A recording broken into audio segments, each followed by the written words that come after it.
Have you ever felt like something vital was hidden from you? Like there's a missing piece that could make everything finally make sense? This isn't just a conspiracy theory, it's a spiritual reality. For centuries, the Book of Enoch was silenced, excluded from religious canons, buried in secrecy, nearly erased from official history. Why? Because what it reveals changes everything. Visions of heaven and hell, the fate of humanity, fallen angels, and a coming judgment closer than we think. This was hidden from you, until now. What you're about to discover is not just an ancient narrative. It's a spiritual map, a blueprint connecting past and present, a warning for the times we live in. But make no mistake, this knowledge isn't for the passive. It's for those ready to wake up. And if you've ever felt like there's more to life, like there's something inside you still waiting to awaken, then maybe, just maybe, this video found you for a reason greater than you realize. Few truly grasp the hidden mysteries within the Book of Enoch, yet those who explore its depths often find revelations capable of transforming their consciousness. Enoch, a pre-flood patriarch, walked with the divine, not symbolically, but literally. Guided by the archangel Uriel, he journeyed through spiritual realms and documented divine secrets in what became the Book of Enoch. Uriel didn't lead him through mere visions, but through portals of heavenly knowledge. Each realm held revelations about creation, divine order, and humanity's destiny. Enoch recorded what he saw not just for his time, but for generations far ahead, perhaps even ours. His writings form part of a secret history that challenges what many think they know. Through these visions, Enoch witnessed cosmic order, the stars, sun, and moon following divine laws, in sharp contrast to human disobedience. He learned that spiritual forces, invisible to the naked eye, shape reality. This wasn't abstract mysticism, it was concrete, like witnessing the gears of a cosmic clock. He saw the ancient prophecies playing out in real time. His journey began with active, searching faith, not blind belief. He wasn't satisfied with surface-level understanding. Enoch yearned for direct truth, and that courage pulled him beyond the ordinary. Reading the Book of Enoch is like waking up mid-dream, realizing the world is deeper than it seems, and once awakened, there's no going back. Time, to Enoch, wasn't linear. Uriel showed him history as repeating cycles, each one echoing spiritual lessons. These patterns are part of the ancient prophecies scattered across cultures. Enoch's visions weren't just for reflection, they were blueprints for awakening. And today, more than ever, those blueprints matter. The Book of Enoch doesn't just inform, it vibrates. Many readers feel a strange familiarity, as if the truths within were always there, just waiting to be remembered. That's because truth carries frequency. When it resonates, it activates. Enoch's words serve as a mirror, not a manual. Enoch never sought status. He didn't write for attention, but for alignment. His mission wasn't to convince, but to preserve. His humility contrasts with modern spiritual showmanship. That's why his account still whispers with authority. He didn't speak loudly, but he spoke deeply. Uriel, as a guide, revealed slowly. Truths came like breaths, measured, sacred. He showed Enoch layers of meaning beneath reality's surface. Through Enoch's eyes, we glimpse what most never consider. The secret history isn't hidden from us, it's hidden within us. Enoch wasn't superhuman, just radically open. His hunger for wisdom led to divine encounters that shattered his worldview. That kind of openness is available to anyone, including you. What it demands is stillness, sincerity, and the courage to ask deeper questions. What Enoch discovered wasn't meant to cause fear, it was meant to awaken. Yes, truth can be uncomfortable, but it liberates. Once you see, you cannot unsee. Light doesn't just reveal, it transforms. And that's exactly what Enoch experienced as he journeyed further. But his revelations didn't stop there. Beyond cosmic beauty and divine law, he saw something darker, something that would forever alter our understanding of angels, rebellion, and the origins of evil. Because next, Enoch would witness the fall of the Watchers, and that changed everything. They were meant to watch, not to interfere. But in the pages of the Book of Enoch, we find one of the most dramatic turns in secret history, the fall of the Watchers. These 200 angels, sent to observe humanity, crossed a divine line. Instead of guarding, they desired. Instead of guiding, they indulged.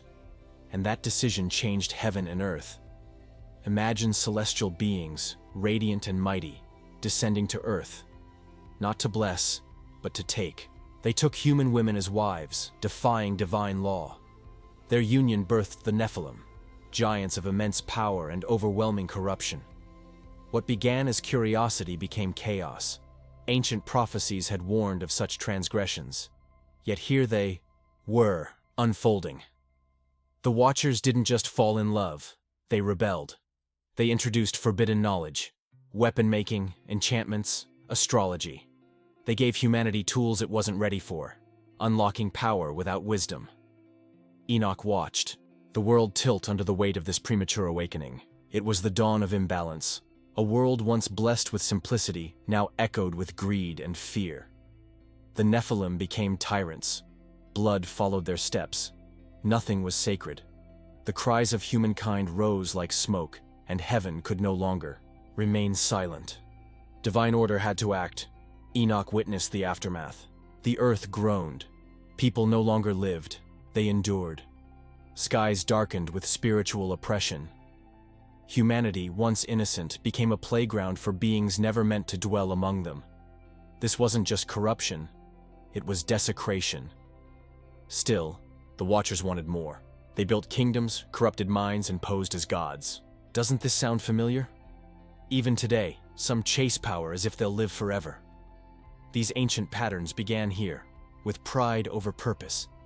The Book of Enoch makes it clear, divine law isn't arbitrary, it protects. When broken, the consequences are cosmic. Not everything that shines is sacred. These angels looked divine, but their actions led to devastation. Light misused becomes the most dangerous form of darkness. Uriel revealed the depth of their sin, not just in action, but intention. The Watchers didn't stumble. They conspired. Semjaza, their leader, orchestrated a pact of rebellion. Enoch realized this wasn't just a fall. It was a war on divine order. Seeing spiritual collapse carries a heavy weight. Enoch felt it. He saw mothers mourning Nephilim destruction, children orphaned by celestial pride, and he recorded it. Not to entertain, but to warn. Because history, when ignored, repeats. Here's the hard truth. We're not that different. We flirt with forbidden knowledge. In seeking power, we silence wisdom. Like the Watchers, we trade purpose for pleasure. The price? Often our own peace. Enoch's urgency was real, because he knew it wasn't over. The Watchers fell, but their influence lingered. Their knowledge spread, seductive, dangerous, and difficult to unlearn. Think of how misinformation spreads today, fast and fascinating. This isn't just myth, it's a mirror. It reflects our struggles with boundaries, temptation, and consequence. How often do we ignore our inner warnings for fleeting thrills? Society bends under pride's weight time and again. But even in chaos, justice rises. Heaven heard the cries and prepared an answer. The stage was set, not for revenge, but for restoration. First, there would be judgment, and it would shake creation itself. Enoch had a front row seat, not as a spectator, but a recorder. His pen became a torch. Through his writings, we glimpse divine counsels, trembling earth, and holy decisions in motion. What comes next isn't just dramatic, it's destiny. The Watchers' fall wasn't isolated. It cracked the order of things. The Nephilim ruled with fear while heaven prepared its response. The Book of Enoch shifts here, from tragedy to divine justice. Yes, this is heavy, but it's also sacred. Feeling imbalance helps us appreciate harmony. What Enoch wrote wasn't just history, it was guidance. For those willing to wake up and listen. So what now? If angels can fall, what does that say about us? If even the divine can be tempted, how much more must we guard our path? These aren't just ancient questions, they're alive. And as you'll see next, heaven does answer. Just not always as expected. The cries of a broken world reached heaven. In the Book of Enoch, This marked a divine turning point. The chaos caused by the Watchers could no longer go unanswered. Archangels, Michael, Raphael, Gabriel, were summoned, not as symbols, but as divine agents of justice, aligned with God's sacred order. Michael was sent to bind the Nephilim's leader. Raphael imprisoned Azazel, the corrupter. Gabriel was charged with cleansing the earth of Nephilim blood. This wasn't revenge, it was divine correction. The Book of Enoch doesn't describe wrath, but the restoration of balance and law. Humanity's pain did not go unheard. Their cries became a catalyst for divine action. There's power in that thought. Our suffering can move heaven.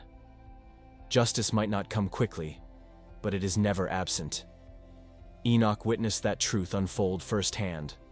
Picture the earth trembling, not from nature, but from heaven's presence. Mountains bowed, rivers shifted, skies opened, angels crossed dimensions. Enoch wasn't just watching, he was recording. Not to impress, but to warn. To preserve what others would one day need to know.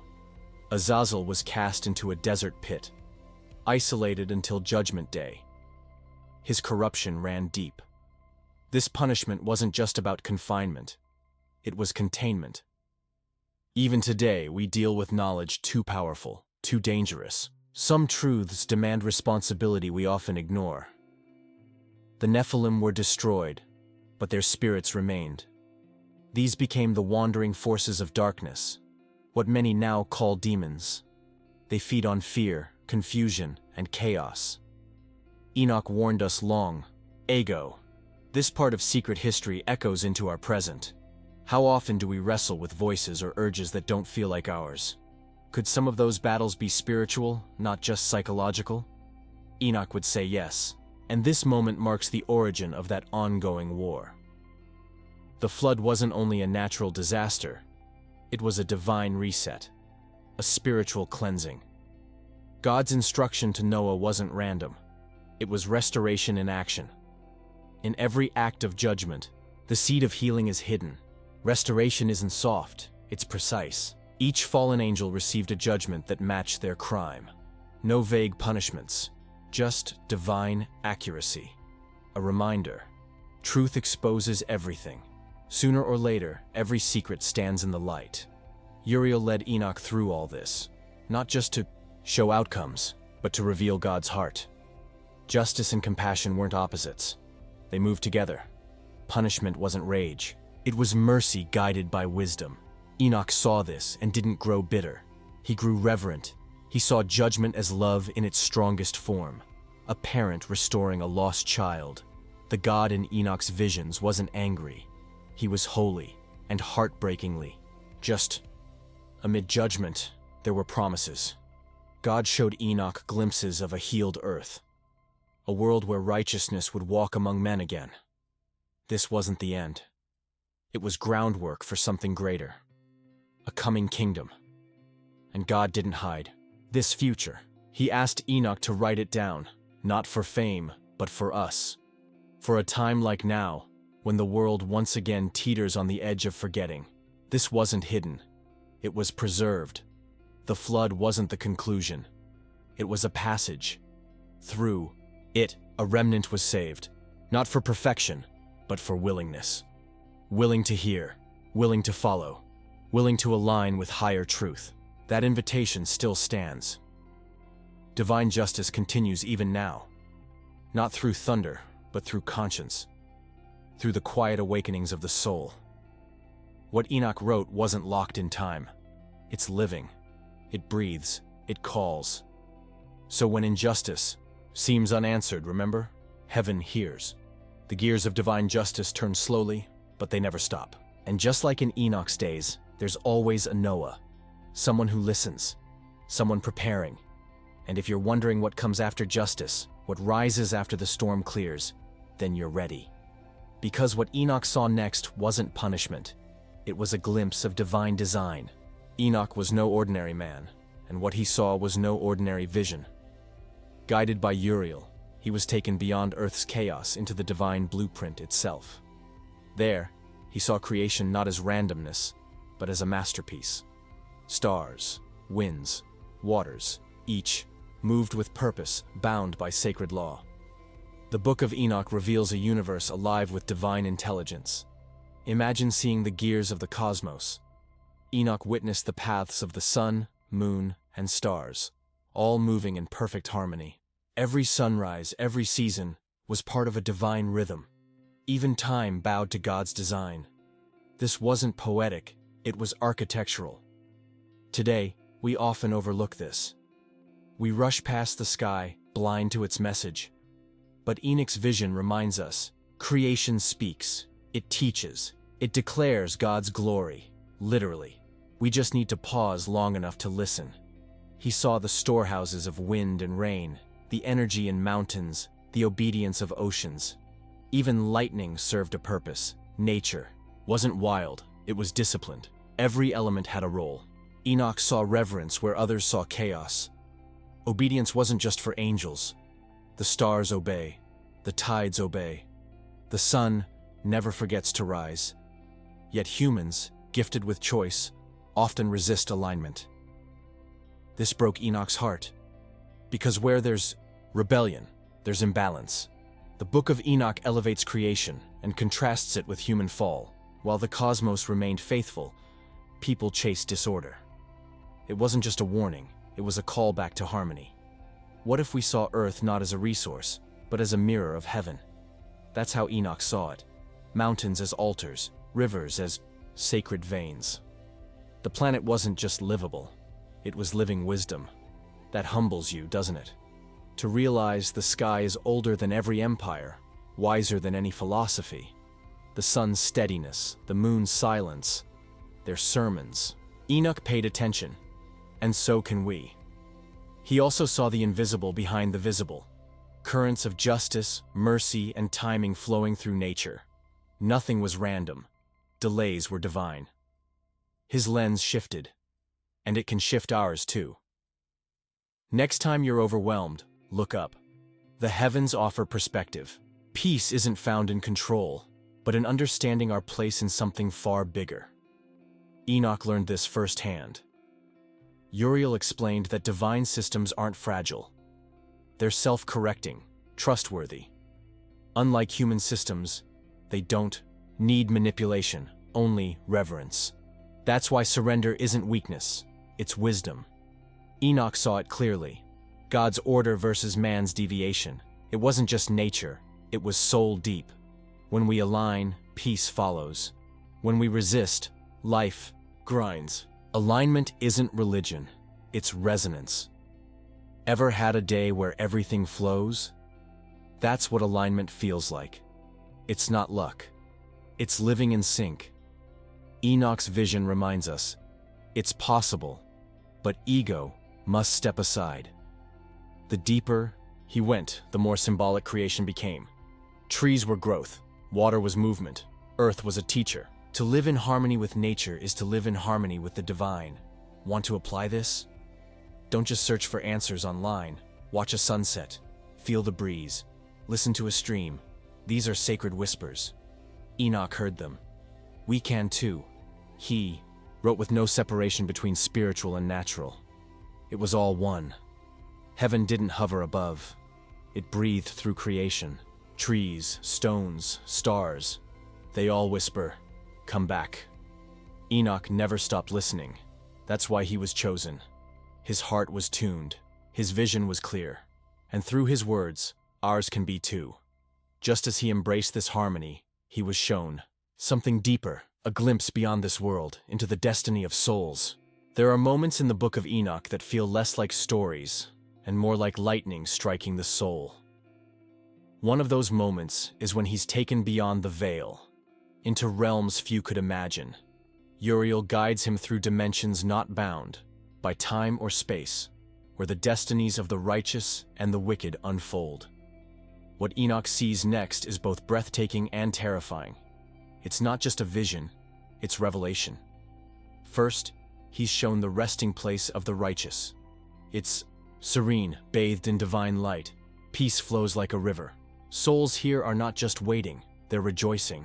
They're surrounded by the presence of the Most High, resting in anticipation of the final reward. Enoch feels the warmth, the stillness, and the certainty that justice will prevail. But then, the scene shifts. He's led into a place of shadows, a realm of torment, not fire and pitchforks, but something worse: separation. Souls wandering without purpose, weighed down by regret. This isn't a punishment of flames, it's the ache of absence, the absence of God's presence. That, Enoch learns, is the truest form of judgment. He also sees the tree of life, glowing with celestial energy. It stands at the center of divine order, radiating healing and wisdom. It's not just a symbol, it's a promise. For those who remain faithful, that tree represents restoration. And this image appears again in ancient prophecies, echoed across cultures. Enoch saw it first. Then comes the throne, the sacred seat where justice flows, surrounded by fiery angels and songs of eternal truth. This is where the Son of Man appears. Enoch doesn't describe him casually. He trembles. Because this figure holds authority not just over heaven, but over earth and time itself. A judge, a redeemer, a mystery wrapped in light. The Son of Man isn't vengeful, but he is just. He sees into hearts, not appearances. Enoch watches as souls are weighed, not by numbers, but by essence. And it changes how he sees humanity. Every action, every intention echoes into eternity. Nothing is forgotten. Nothing is wasted. Enoch notices that the righteous shine. Not metaphorically, but literally. Their spirits radiate with clarity. They've endured. They've hoped. They've walked humbly. And now they're honored. Not for perfection, but for perseverance. It's a reminder that the journey matters, and endurance carries eternal weight. Meanwhile, the wicked aren't punished with violence. They're revealed. Their illusions are stripped. Enoch sees how deception binds people even after death. The greatest torment isn't fire. It's the truth finally seen too late. This is why spiritual awakening now matters more than ever. Heaven, Enoch learns, isn't just a reward. It's alignment. Hell isn't a place. It's a condition. These realms reflect what already lives inside the soul. This hits hard, because it means the choices we make daily are shaping eternal realities, not later. Now. Uriel shows Enoch the machinery of divine timing. The stars and angels move in sync with prophetic seasons. Judgments aren't random. They arrive right, on time.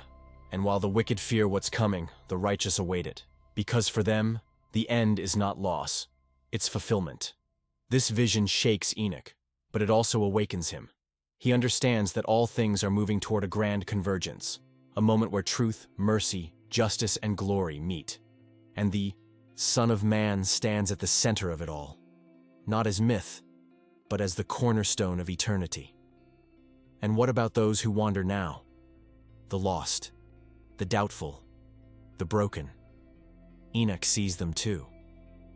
And he's told, there's still time. That redemption isn't closed, that the door remains open for those willing to return. This is not a message of fear, it's a message of hope. The Book of Enoch doesn't scare us into faith.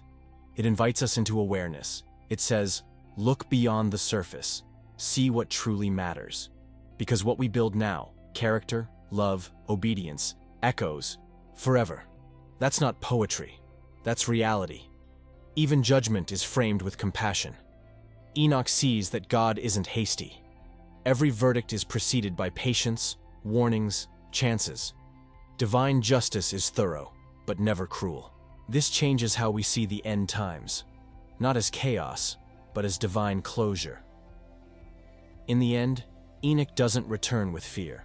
He returns with fire, a deeper awareness of purpose. He knows now why truth matters, why love must lead, why we're called to live awake. His visions weren't dreams, they were instructions, and we are the ones meant to receive them. But just when he thought the revelations were complete, Uriel took him deeper still, into a vision of a restored world, a new kingdom, where the righteous would not just rest, but reign. After all the turmoil, the flood, the judgment, and the visions of heaven and hell, Enoch is shown something unexpected: hope. Not vague optimism, but a vivid revelation of restoration. Uriel leads him to witness what lies beyond justice. A renewed earth, ruled not by fear, but by peace. This is the promise of the eternal kingdom. In this vision, Enoch sees the righteous no longer as wanderers or sufferers, but as co-heirs of a divine realm. They don't just survive, they reign. A world cleansed of corruption rises in harmony with heaven. Justice isn't just enforced, it becomes the culture. And at the center of it all is the Son of Man, not as judge this time, but as king. This kingdom isn't like those of men, built on pride, guarded by fear. It's built on wisdom, governed by love. Every being knows their place and finds joy in it. There's no competition, no deceit, only peace that surpasses understanding. It's not utopia, it's fulfillment. The promise behind every ancient prophecy. Enoch describes it with awe. The earth blooms again. Animals live without fear. Children play in safety. The divine presence isn't distant, it's everywhere. Not limited to temples or mountaintops, but dwelling among people. God doesn't visit, he abides, and with him, harmony reigns. And the righteous? They shine even more. Not with pride, but with peace. Their suffering has refined them, their faith has shaped them. Now they walk as citizens of eternity, not just forgiven, but transformed. The Book of Enoch makes clear, this reward isn't for the perfect, but for the faithful. What stands out most in this vision is permanence. No more cycles of destruction and renewal. No more rise and fall. This time, the kingdom is eternal, not maintained by force, but sustained by alignment with divine law. Everything works, not because it must, but because it desires to. Uriel explains to Enoch that evil won't just be restrained, it will be erased, not ignored, not pushed aside, but utterly removed. A complete healing of creation. And with it, memory itself is redeemed. Pain loses its power. Regret loses its sting. History doesn't haunt, it teaches. This vision might sound far off, but it begins now. That's what Enoch understood. The seeds of the eternal kingdom are planted in our daily choices. Every act of kindness, every step toward truth, is a brick in that divine city. We're not waiting to enter it. We're learning to live like we belong there. The Son of Man, once seen as a distant figure of judgment, now walks among his people, as shepherd, as king, as brother. He restores, renews, and reigns. And his reign isn't heavy, it's healing. Authority here doesn't control, it uplifts. That's the reversal Enoch witnessed. And the throne? Still present, but now it radiates welcome instead of warning. Enoch describes it as a beacon, not a barrier. A symbol not of fear, but of final belonging. For those who longed for justice, it becomes joy. For those who were crushed by injustice, it becomes rest. This isn't fantasy. This is prophecy. Ancient prophecies across traditions point to a final age of peace, and the Book of Enoch connects those dots with clarity. It's not about escaping Earth, it's about redeeming it. And that process starts within. Enoch saw that the kingdom doesn't come by force. It comes by transformation. First within, then around. The world changes when we do. Heaven touches earth when hearts align with truth. And when that alignment reaches a tipping point, the eternal kingdom breaks through. And what about the ones lost along the way? The confused, the broken, the delayed. Enoch saw them too, and he was told the door would remain open until the final moment. Mercy is not in short supply. The kingdom is not exclusive, but it does require surrender. Surrender not of identity, but of illusion, of ego, of resistance. That's the cost, and the reward is immeasurable. A life not just endured, but redeemed. A world not just fixed, but reborn. This vision leaves Enoch speechless, but it also leaves him certain. The future isn't a question mark, it's a promise. And that promise still echoes through the ages, waiting for those who dare to believe and live like it's already real. But Enoch's revelations weren't done yet. For even in a world reborn, he was shown another mystery, a symbolic vision unlike anything before. where all of history would unfold through the eyes of animals, and hidden allegory. Just when Enoch believed the revelations had reached their peak, he was shown something even more mysterious. A vision told entirely through symbols. Animals, landscapes, and colors moved with intention, each carrying hidden meaning. This was no ordinary prophecy. It was a divine allegory of human history, a kind of celestial parable, where every creature represented a nation, a people, a pivotal moment. He saw white bulls, black sheep, birds of prey, and lions. And though the imagery was strange, Enoch understood it. These were the ancestors of mankind, the rise and fall of empires, and the spiritual shifts across generations. It wasn't just storytelling. It was a visual map of humanity's journey from Eden to the end of days. Each animal moved with purpose. The white bull symbolized purity, perhaps Adam. The red heifer, sacrifice. The black sheep, corruption. As the vision unfolded, Enoch watched the flood again, this time through animal figures scrambling to survive. He saw the Tower of Babel rise like a stubborn goat trying to climb the heavens. This part of the Book of Enoch is like a code, waiting to be unlocked by those who seek deeper understanding. It speaks of Israel's exile, the arrival of prophets, the scattering of nations, and even the coming of the Messiah, all before these things happened in history. It's prophetic poetry, wrapped in the language of vision.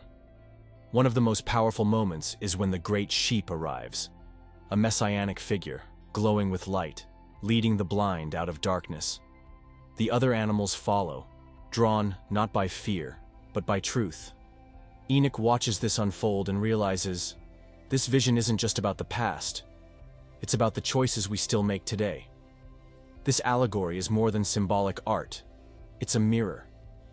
It reveals how humanity repeats itself, how pride always leads to division, how truth, though often rejected, always returns, and how, even in chaos, divine guidance never truly disappears. The secret history lives inside the symbols. Uriel explains that the animals reflect the condition of the soul. Some are blind, others proud, others humble and searching. The battles between them are not just political, they're spiritual. This part of Enoch's vision shows us how every age has its turning point, and how every generation is invited to choose light over shadow. Why use symbols? Because symbols bypass the intellect and go straight to the heart. They stay with us. They resurface in dreams, in moments of quiet, in sudden clarity. Enoch's animal vision teaches through mystery, so that truth isn't just heard, but felt. It's interesting how these symbolic prophecies align with historical moments we now recognize. The rise of empires, the spread of false teachings, the persecution of truth-bringers. They were all seen by Enoch in a vision long before they unfolded. The Book of Enoch reads like a sacred timeline hidden in metaphor. And yet, it's not rigid. The vision leaves room for redemption. Every creature that strayed could still return. Every conflict held the potential for peace.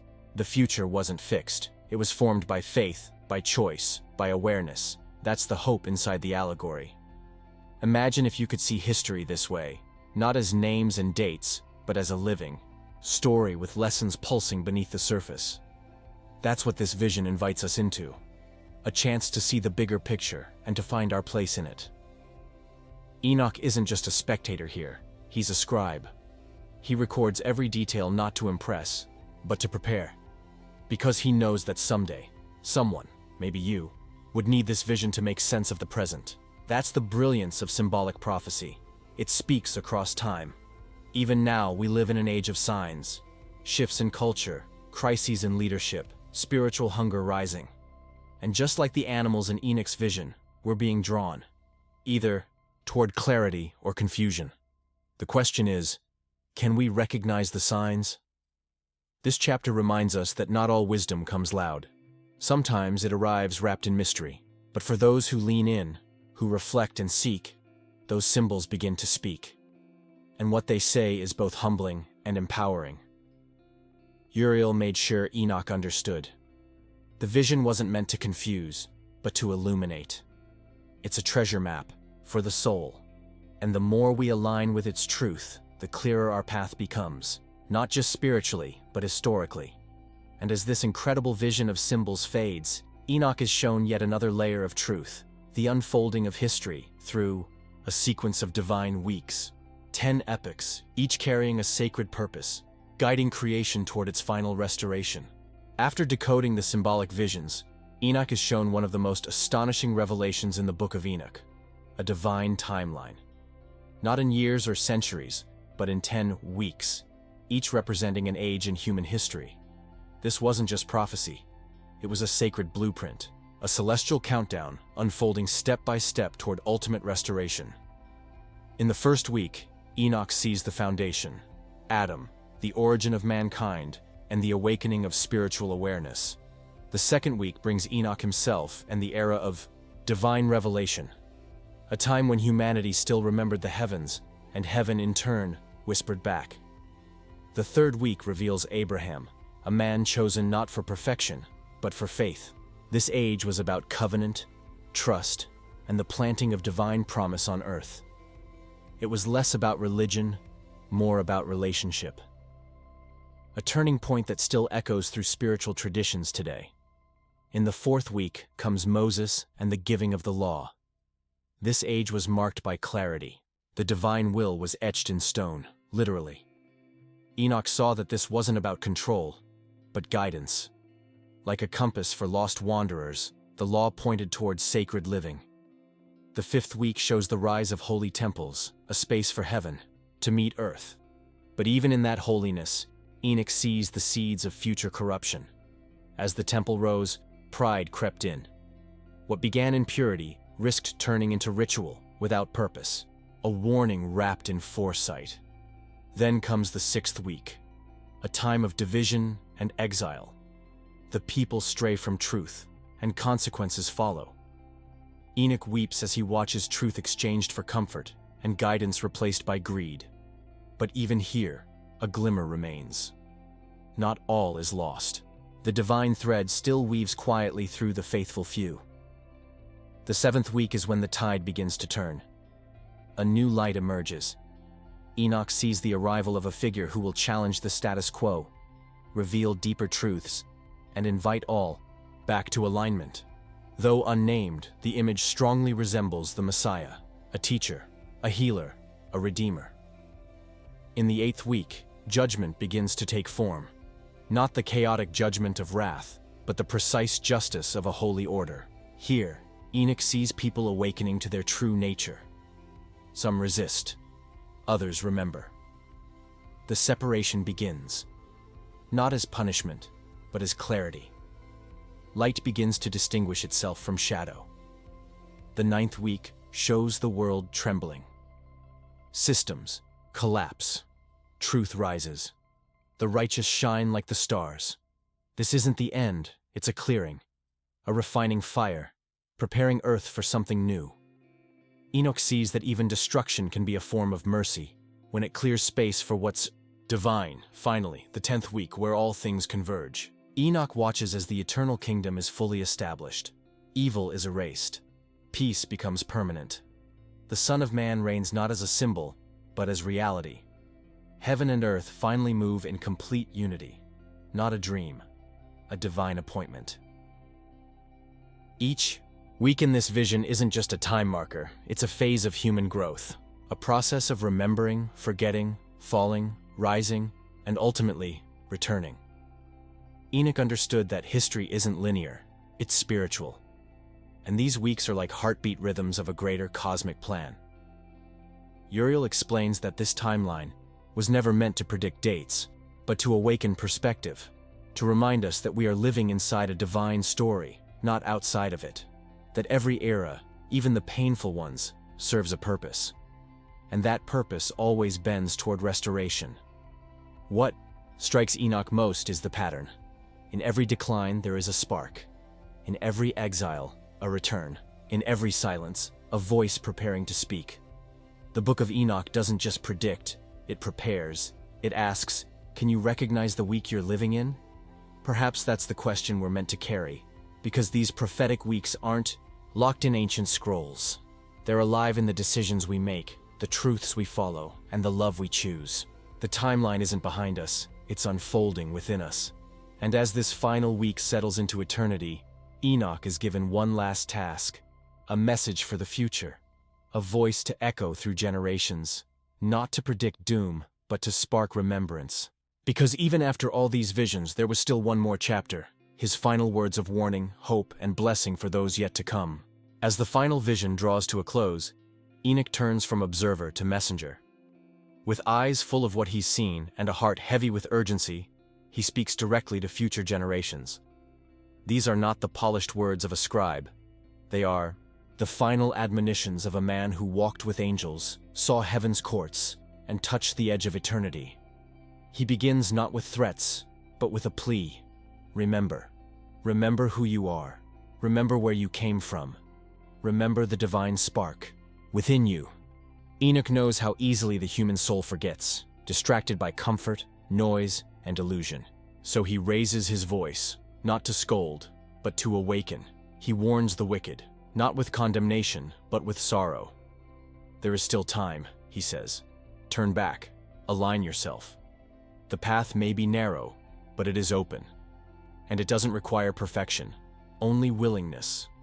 This is the heartbeat of Enoch's message. The door remains open until the very end. To the righteous, his words are a balm.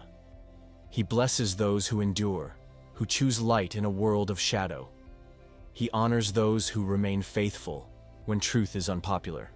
His blessing is not just for their souls, but for their legacy. They will be remembered by heaven. What makes this farewell powerful is its simplicity.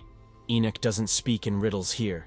He speaks with clarity. Choose life, choose truth, live as if heaven watches, because it does. This isn't fear, it's freedom. A life lived in the light doesn't need to hide. Enoch reminds us that the written word carries energy.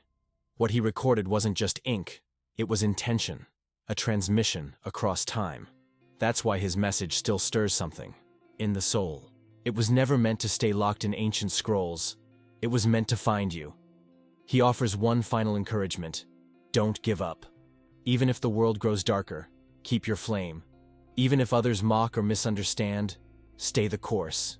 Because those who remain aligned in the storm are the ones who help rebuild after it passes. He describes being taken to heaven, not as an escape, but as a transition. His mission on earth was complete, and his testimony sealed. Yet even in being lifted, he thinks of those left behind. He doesn't ascend in pride, but in purpose.